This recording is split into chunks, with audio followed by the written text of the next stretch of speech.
Hello everyone, this is Vaibhav here and I welcome you all to my YouTube channel. So today I am here with part 31 of our advanced problem series, and in this particular video we are going to take a problem which consists of some mixed concepts of mechanics as well as electrostats. So my suggestion to you all is that first give a try to the problem and then you can move toward the solution part. And one more thing, that if you are new to this channel, then you can go and check out our playlist in which we have delivered some quality content related to JEE Advanced Physics. So if you are a serious JEE Advanced aspirant, then I am pretty sure that those videos will definitely help you a lot. Okay, so let's start the video with the problem statement and then we'll move toward the solution part.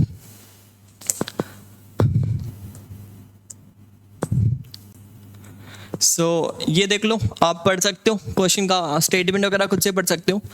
And अब मैं इसके बारे में बात करूँ. एक sphere है हमारे पास, ये दूसरा स्फीयर है. दोनों का डाइपोल मोमेंट आपको दिखाया गया है, दोनों का वेक्टर दिखाया गया है.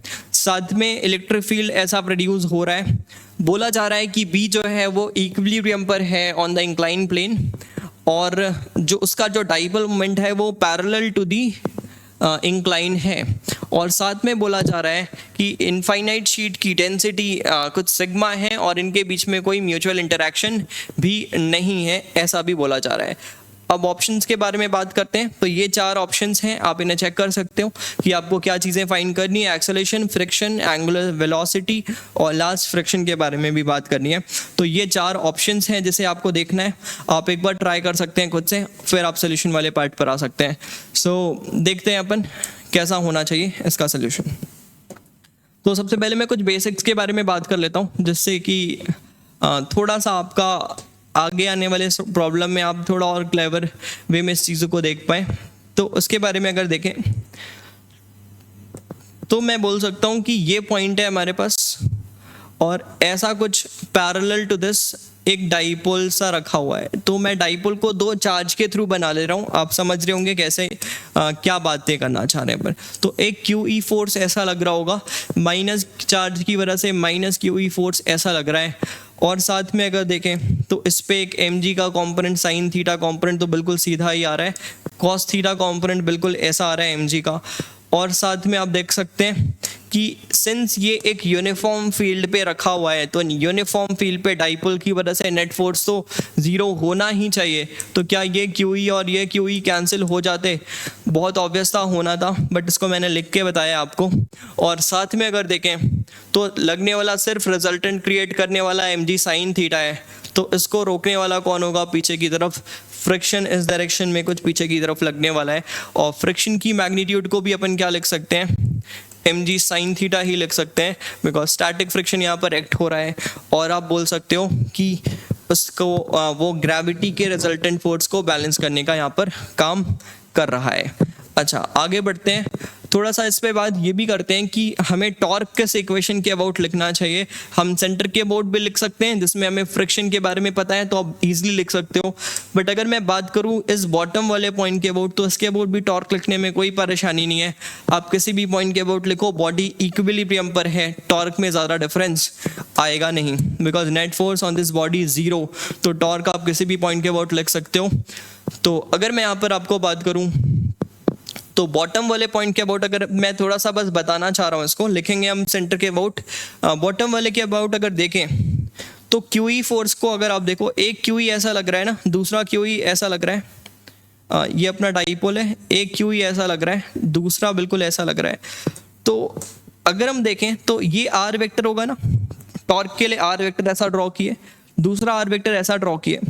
तो अगर आप देखो तो R वेक्टर का मैग्नीट्यूड वाले की बात करें, जो भी ये एक वेक्टर बन रहा है 1, ये वेक्टर 2 बन रहा है.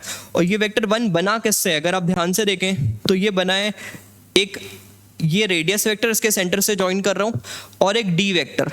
D मतलब इसके सेंटर से उसका डिस्टेंस, मतलब डाइपोल का हाफ वाला डिस्टेंस. और ये किससे बना है? फिर से ये रेडियस वेक्टर और साथ में ये वाले D वेक्टर, इन्हीं दो से तो मिलके बना हुआ है. तो इसका मतलब क्या है कि जब मैं इसका क्रॉस करूंगा ना, तो R वेक्टर वाले टर्म्स कट जाएंगे, बिकॉज एक आर क्रॉस ई वाला टर्म ऐसा आ रहा है, एक आर क्रॉस ई वाला टर्म ऐसा आ रहा है। आर की वजह से कोई टॉर्क नहीं आएगा, डी वाले की वजह से आएगा। तो डी वाले की वजह से अगर देखें तो ये वाला जो वेक्टर डी था, small vector half vector D था, तो डी क्रॉस ई ऐसा आ रहा है और यहाँ पर भी डी क्रॉस ई इनवर्ड ही आ रहा है। तो आप बोल सकते हो बॉटम वाले से भी टॉर्क बिल्कुल वैसा ही आने वाला है जो मिडिल वाले से आने वाला था। और मिडिल के अबाउट तो आपको पता है कि ये जो कौन सा टॉर्क क्रिएट करने वाला है, एक ये pair of forces Q E he torque create करेंगे एक। तो वो टॉर्क क्या होगा, पी ई साइन थीटा। बहुत ऑब्वियस है, हम सबको पता है ये। तो ये एक टॉर्क हो गया पी ई साइन थीटा, एक टॉर्क हो गया पी ई साइन थीटा, जिसका डायरेक्शन कैसा होगा, पी क्रॉस ई करके देख लो आप। पी ऐसा है, ई ऐसा है, तो पी क्रॉस ई तो इनवर्ड डायरेक्शन पर आ रहा है। और दूसरा टॉर्क इसको बैलेंस करने के लिए फ्रिक्शन का लग रहा होगा। अगर मैं मिड पॉइंट के अबाउट लिख रहा हूँ चीज़ों को, तो दूसरा पॉइंट यहाँ पर फ्रिक्शन का टॉर्क लग रहा होगा और वो होगा m g sine theta into r. तो साइन थीटा इन दोनों को अपन को कैंसिल कर लेना चाहिए बिकॉज ये इक्विलिब्रियम पर है, तो नेट टॉर्क जीरो होना चाहिए। तो हमने इसे कैंसिल किया है। तो एक पर्टिकुलर रिजल्ट मुझे यहाँ से देखने को मिल रहा है कि P E is equals to m g r. ये जो बड़े स्फीयर है जो कि इंक्लाइन पे रखा हुआ है, दोनों है तो सेम ही स्फीयर, तो जो इंक्लाइन पे रखा हुआ है उस स्फीयर से हमें एक इक्वेशन की नीड थी और वो इक्वेशन हमें यहाँ पर मिल गया है। अब हम आ जाते हैं अपने इस हॉरिजॉन्टल स्फीयर के बारे में बात कर लेते हैं कि इसके साथ क्या हो रहा है।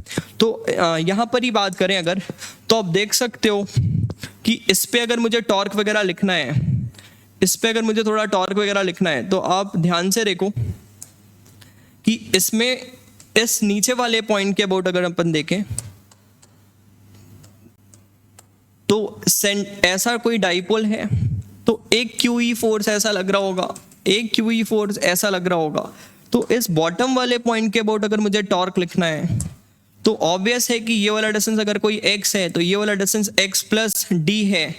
तो हम देख सकते हैं टॉर्क यही इसका जो एक्स्ट्रा डी डिस्टेंस है वही क्रिएट करने वाला है। तो नेट टॉर्क बॉटम वाले के अबाउट फ्रिक्शन का भी टॉर्क जीरो होगा और mg का भी टॉर्क जीरो होगा। इस वजह से बॉटम वाले पॉइंट के अबाउट टॉर्क लिख रहे हैं और नेट टॉर्क इस पे क्या बनेगा, क्यू ई इंटू डी, और क्यू इंटू डी हमारा डाइपोल मोमेंट होगा।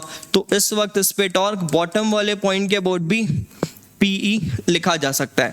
आई डोंट थिंक कि आपको किसी भी चीज़ इस चीज़ में कोई भी परेशानी हुआ होगा। तो ये बॉटम वाले पॉइंट के अबाउट टॉर्क अब भी क्या लिख रहा हूँ मैं, P इंटू ई लिख रहा हूँ। अच्छा ठीक है, तो बॉटम वाले पॉइंट के अबाउट अगर ये टॉर्क है तो अल्फा भी तो लिखा जा सकता है, लिखा जा सकता है ना, बिल्कुल लिखा जा सकता है। तो क्या लिखेंगे इस पॉइंट के अबाउट, सिंस ये इंस्टेंटेनियस एक्सिस ऑफ रोटेशन है, इसके अबाउट बॉडी प्योर रोटेट करता हुआ दिखने वाला है।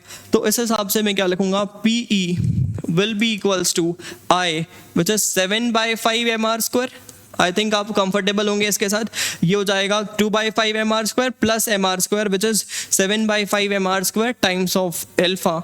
तो यहाँ से अगर हम एल्फा की वैल्यू कैलकुलेट करें तो वो कुछ आने वाला है, पीई के बदले क्या लिख लें, mgr। यहाँ से P is equals to mgr, बिल्कुल सेम ही चीज़ है। तो आर वगैरह की एक टर्म को कैंसिल कर लो और यहाँ से जो भी हमारे रिक्वायर्ड वैल्यू थी एल्फा की वो निकाल लेते हैं। तो रिक्वायर्ड एल्फा की जो भी वैल्यू थी वो क्या बनेगी, alpha will be 7/5 sorry alpha लिखना है तो 5/7 बनेगा, 5/7 मास वगैरह भी कैंसिल हुए तो g/r। तो ये शायद मेरे अल्फा की वैल्यू है, आप चेक कर सकते हैं। और अगर ये अल्फा की वैल्यू है तो हमें यहाँ पर बताना क्या था, अगर आप चेक करो इसके ऑप्शंस पे, तो हमें इस पे क्या बताना है, इट्स एक्सेलरेशन, मतलब एंगुलर एक्सेलरेशन नहीं बता रहा है, हमें यहाँ पर लीनियर एक्सेलरेशन बताना है। तो वो भी एक बार चेक कर लेते हैं क्या होना चाहिए। लीनियर एक्सेलरेशन भी अगर इसका चेक करें तो आप देख सकते हो कि ये प्योर रोल कर रहा है और प्लेटफॉर्म रेस्ट पे है, तो इस तरह से बॉटम वाले पॉइंट की स्पीड भी जीरो होनी चाहिए। तो अगर बॉटम वाले पॉइंट की स्पीड जीरो है तो उसका मतलब क्या हुआ कि इसके पास जो आर एल्फा होगा वो किसके इक्वल होना चाहिए, ACOM के इक्वल होना चाहिए। और अगर ACOM की बात करें तो वो हो जाने वाला है R टाइम्स ऑफ एल्फा। तो यहाँ पर बस R वाले टर्म को हटा देते हैं तो मुझे acceleration of centre of mass मिलेगा विच इज़ 5/7g, जो कि बिल्कुल बेसिक है, इसमें कोई भी खास बात नहीं है। आपको भी समझ में आया होगा कि ये बहुत बेसिक सा बात था और बहुत ईजिली अगर हम रोटेशन वगैरह थोड़ा भी पढ़ें तो बहुत ईजिली कर सकते हैं। ये टॉर्क वगैरह में आपको कंफ्यूज नहीं होना है, इंपॉर्टेंट पार्ट इस चैप्टर का, इस पर्टिकुलर क्वेश्चन का यही है। अच्छा ठीक है, तो ये मैंने क्या देख लिया, कुछ इसके सेंटर ऑफ मास की एक्सेलरेशन के बारे में बात कर लिए। अच्छा अब मुझे बताओ ये एक्सेलरेशन क्रिएटर कौन है, बिकॉज हमें पता है कि डाइपोल तो इस इलेक्ट्रिक फील्ड पे तो नेट फोर्स जीरो आ गया डाइपोल की वजह से, यूनिफॉर्म फील्ड है, नेट फोर्स तो जीरो आ गया, तो इसका एक्सेलरेशन क्रिएटर कौन है?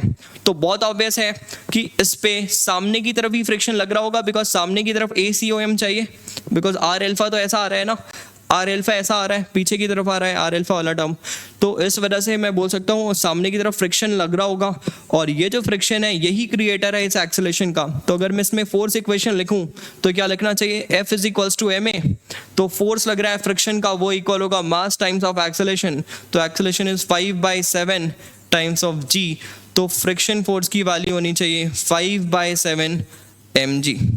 So this is the value of frictional force acting which is quite static in nature, static nature का होगा, तो यहाँ पर म्यू इंटू एन नहीं किया जाता है, आप जानते होंगे इस बात को। तो हमने फ्रिक्शन की वैल्यू यहाँ पर जो भी लग रही है वो आ रही है कुछ 5/7 mg। अच्छा और एक चीज़ बात करें तो अगर ऑप्शंस को एक बार चेक कर ले पहले, तो पहली चीज़ तो ठीक है 5/7 g, बट ये जो सेकेंड वाला पार्ट है ये हमारा गलत हो गया। आप पता नहीं अगर ये ऐसा दिया गया है तो सेकेंड तो ऑब्वियस था कि आप मास से ही मल्टीप्लाई करना है। अब थर्ड वाले पार्ट में देखें तो angular acceleration of at the instant when it's angularly displaced by π/2, मतलब π/2 घूमने के, जब वो घूम चुका होगा π/2, एंगुलरली वो डिस्प्लेस जब π/2 है उस वक्त होने वाली एंगुलर वेलोसिटी क्या है ये चेक करनी है सी पार्ट में। तो देख सकते हैं आप क्या करना चाहिए इसके लिए भी। अब इसके लिए अगर मैं आपको बात करूं तो इस पे फोर्सेस देख लो आप कौन कौन से लग रहे हैं, फोर्सेस कौन कौन से लग रहे हैं। तो एक लग रहा है ग्रेविटी, एक लग रहा है ग्रेविटी सर बिल्कुल ठीक है, एक लग रहा है इलेक्ट्रोस्टैटिक फोर्स लग रहा है फील्ड पे, और तीसरा फोर्स लग रहा है आपका फ्रिक्शन। यही तीन फोर्स है ना इस पे। तो अगर इन तीनों का वर्क लिख लें अपन किसी तरह तो वही किसके इक्वल होगा, चेंज इन काइनेटिक एनर्जी के इक्वल तो होगा। अगर इन तीनों का वर्क लिख लें तो वो चेंज इन काइनेटिक एनर्जी के इक्वल तो होगा। और अगर आप देखें तो बॉडी का सेंटर ऑफ मास कहीं ऊपर नीचे नहीं जा रहा है तो ग्रेविटी का वर्क नहीं लिखूंगा मैं, और अगर ग्रेविटी का वर्क नहीं है तो बचता है इलेक्ट्रोस्टैटिक का वर्क और फ्रिक्शन का वर्क। अब बात करें फ्रिक्शन की अगर, तो फ्रिक्शन लग रहा है बिल्कुल नीचे वाले पॉइंट पे, और सिंस इस पॉइंट की वेलोसिटी हर इंस्टेंट पे जीरो है, इस पॉइंट की वेलोसिटी हर इंस्टेंट पे जीरो है, इंस्टेंटेनियसली जीरो है ना, तो फ्रिक्शन जिस भी पॉइंट पे लग रहा है उसकी वेलोसिटी हमेशा जीरो है, तो फ्रिक्शन का पावर डेलिवर्ड जीरो होने वाला है। इस वजह से फ्रिक्शन का भी वर्क नो स्लिपिंग के केस में यहाँ पर जीरो आने वाला है, तो बचता है सिर्फ इलेक्ट्रोस्टैटिक। लेकिन सर इलेक्ट्रोस्टैटिक फोर्स तो कैंसिल कर रहे हैं एक दूसरे को, ये ऐसा लग रहा है, ये ऐसा लग रहा है, ये फोर्सेस तो कैंसिल कर रहे हैं, तो नेट फोर्स ही जीरो है, तो कैसे वर्क लिखें? भाई साहब ये इसको रोटेट कर रहा है ना, तो घुमाने की वजह से इसका कुछ एंगुलर वर्क डन होना चाहिए। तो वो वर्क डन अगर अपन लिखें तो कैसे निकालते हैं अपन, integral tau dot d theta, और यही तो आपका -PE cos थीटा आता था, यही तो आपका -P cos थीटा था जिसे हम पोटेंशियल एनर्जी बोलते थे, और इसका जो वर्क डन आता था -P cos थीटा, ये पोटेंशियल एनर्जी आ जाता था, ये पोटेंशियल एनर्जी होता था। और इस पोटेंशियल एनर्जी का नेगेटिव अगर कर दूं तो क्या मुझे मिलेगा, work done by electrostatic, because ये जो वर्क है ये एक्सटर्नल का वर्क होता था, इसका नेगेटिव अगर कर दें तो इलेक्ट्रोस्टैटिक फोर्स का वर्क डन हो जाएगा। तो इलेक्ट्रोस्टैटिक फोर्स का अगर वर्क डन लिखें यहाँ पर तो वो लिखेंगे PE cos थीटा, और वो किसके इक्वल होना चाहिए, वो इक्वल होना चाहिए चेंज इन काइनेटिक एनर्जी के, वो इक्वल होना चाहिए चेंज इन काइनेटिक एनर्जी के। और अगर PE cos थीटा की बात करें तो पहले इसका कॉन्फ़िगरेशन ऐसा था और अब इसका कॉन्फ़िगरेशन कुछ ऐसा हो गया है, ये फील्ड के साथ अलाइन कर गया है। तो इसका मतलब अगर देखें तो ये वाला टर्म क्या बनना चाहिए, PE और cos 90 हो जा रहा है, फाइनली 0 हो जा रहा है, और इनिशियली 90 था, तो PE का टर्म ही बन गया ये, और इसको इक्वल लिख सकते हैं ½ I omega square. Kinetic energy को हाफ आई ओमेगा स्क्वायर क्यों लिख रहा हूँ मैं, नीचे वाले पॉइंट के अबाउट लिख रहा हूँ ना, इसके अबाउट बॉडी तो ओमेगा से ही घूमता हुआ दिखेगा बिकॉज वो इंस्टेंटेनियस एक्सिस ऑफ रोटेशन है, तो उसके अबाउट एनर्जी लिख लेते हैं।